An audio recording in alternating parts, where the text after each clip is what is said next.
Deer aspirant, welcome to ইনফোগাইড।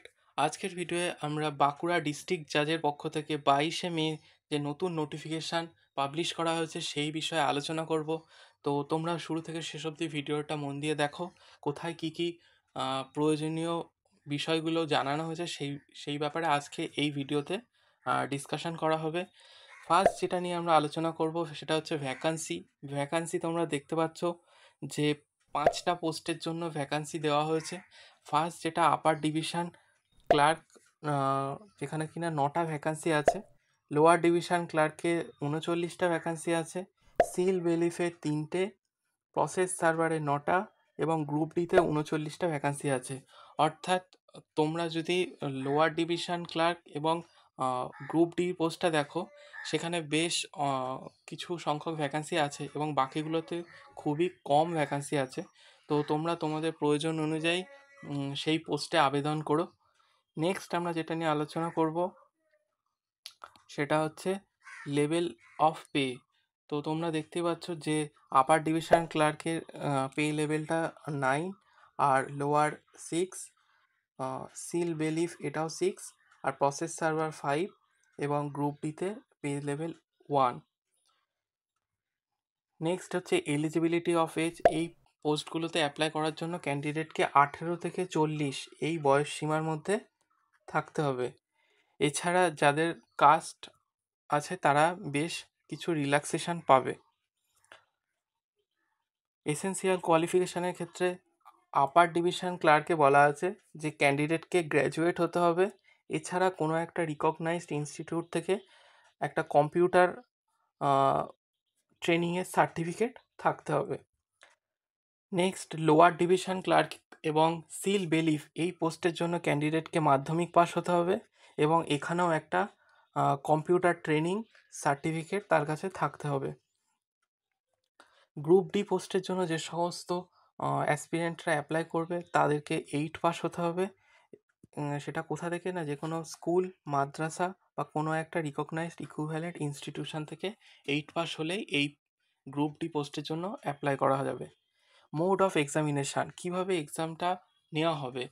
তো তোমরা দেখতে পাচ্ছ যে আপার ডিভিশন ক্লার্ক এই পোস্টের জন্য টোটাল 3টে ফেজে এক্সাম হবে।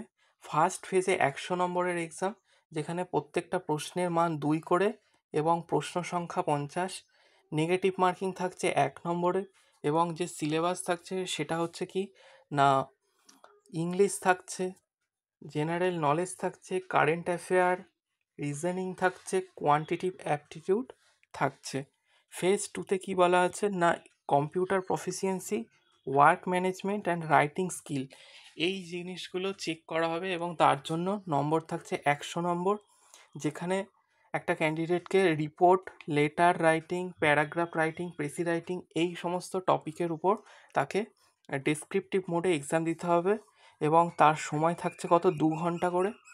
After typing the answer candidate has to put signature in the print out of the answer sheet.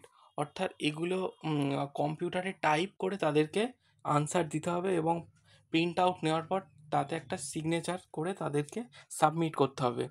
Third ফেজে একটা পার্সোনালিটি টেস্টের কথা বলা আছে 40 নম্বরের এবং কি বলা আছে, on the basis of total marks obtained in phase 1, 2 and 3 the final panel will be prepared. অর্থাৎ তোমরা দেখতে পাচ্ছ আপার ডিভিশন ক্লার্ক এই পোস্টে ফেজ 1, ফেজ 2 এবং ফেজ 3 এই 3টে পোস্টের মার্কস একত্রে করে পরবর্তীতে ফাইনাল মেরিট লিস্ট দেওয়া হবে। এছাড়া কী বলছে, স্ট্যান্ডার্ড অফ এক্সামিনেশান থাকবে গ্র্যাজুয়েশন লেভেলের, ঠিক আছে। নেক্সট আমরা দেখব lower division clerk and seal bailiff এই পোস্টের এক্সামিনেশান প্যাটার্নটা কীরকম হবে। প্রথমত এখানে দেখো 100 নম্বরের কোশ্চেন থাকছে, প্রত্যেকটা প্রশ্ন 2 মার্কের করে 50টা মাল্টিপল চয়েস কোশ্চেন এবং সেই টপিক থাকছে সেটা হচ্ছে simple arithmetic, English, Bengali, general knowledge. First ফেজে এক্সাম হয়ে যাওয়ার পর তাদেরকে পার্সোনালিটি টেস্টের জন্য ডাকা হবে 1:5 এই রেশিওতে এবং ফার্স্ট ফেজের যে এক্সাম সেটা হচ্ছে 60 মিনিটে 50টা মাল্টিপল চয়েস কোশ্চেনের exam. Written exam and personality test the final panel will be prepared. অর্থাৎ তোমরা দেখতে পাচ্ছ এখানেও কি রিটেন এক্সাম আর পার্সোনালিটি টেস্ট এটার উপর বেস করে ফাইনাল মেরিট লিস্ট প্রস্তুত করা হবে। নেক্সট যেটা process server and group D, এই পদের জন্য ফার্স্ট একটা 50 মার্কসের মাল্টিপল চয়েস কোশ্চেনের এক্সাম হবে, যেখানে প্রত্যেকটা কোশ্চেন 2 মার্কের, নেগেটিভ থাকছে 1 নম্বরের। এখানে যে বিষয়গুলো আছে সেটা হচ্ছে simple arithmetic, English, Bengali, general knowledge.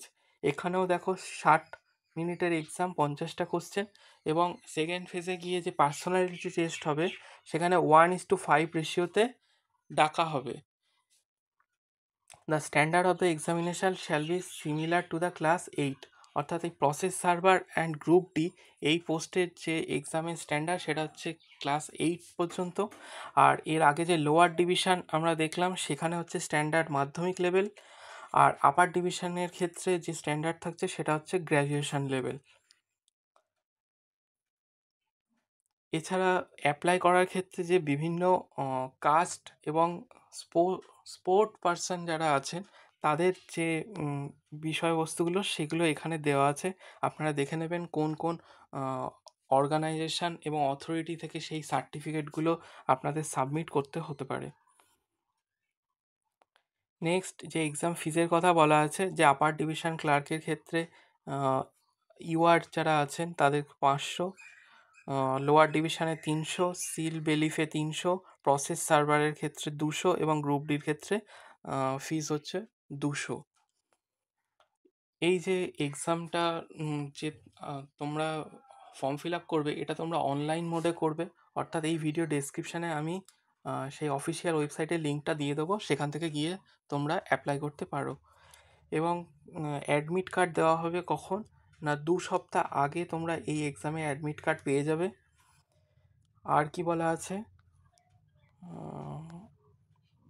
আর যদি এই এক্সামের পোস্ট বা অন্যান্য কোনো বিষয়ে তোমাদের কোনো জিজ্ঞাসা থাকে সেক্ষেত্রে শুধুমাত্র তোমরা এই যে ইমেল আইডিটা দেওয়া আছে সেখানে তোমরা ইমেল করে জিজ্ঞাসা করতে পারো। আর এই যে অফিসিয়াল ওয়েবসাইটটা সেটা হচ্ছে এই যে এটা দেওয়া আছে, এটা আমি ডেসক্রিপশানে দিয়ে দেবো, সেখান থেকে তোমরা ক্লিক করে এখানে তোমরা অ্যাপ্লাই করতে পারো। নেক্সট কী বলা আছে যে ওই পেমেন্টের বিষয়গুলো, এগুলো তোমরা একটু দেখে নেবে যে কবে থেকে পেমেন্ট পোর্টালটা চালু হচ্ছে আর কতদিন অবধি পেমেন্ট করা যাবে। হ্যাঁ, আর বিশেষ সেরকম কিছু নেই আলোচনা করার মতো। তো আজকের ভিডিওটা এই পর্যন্তই। ভালো লাগলে অবশ্যই তোমরা লাইক করে দিও, শেয়ার করে দিও ভিডিওটা বন্ধুদের সাথে। আর চ্যানেলে প্রথম এলে এই চ্যানেলটা তোমরা সাবস্ক্রাইব করতে পারো, কেননা এরকম হেল্পফুল নোটিফিকেশান এবং বিভিন্ন সাবজেক্টের ক্লাস আগামী দিনে একটা একটা করে আপলোড হবে, তো সেগুলো তোমরা দেখতে পারো। দেখা হচ্ছে পরের ভিডিওতে। স্টে টুন, কিপ লার্নিং।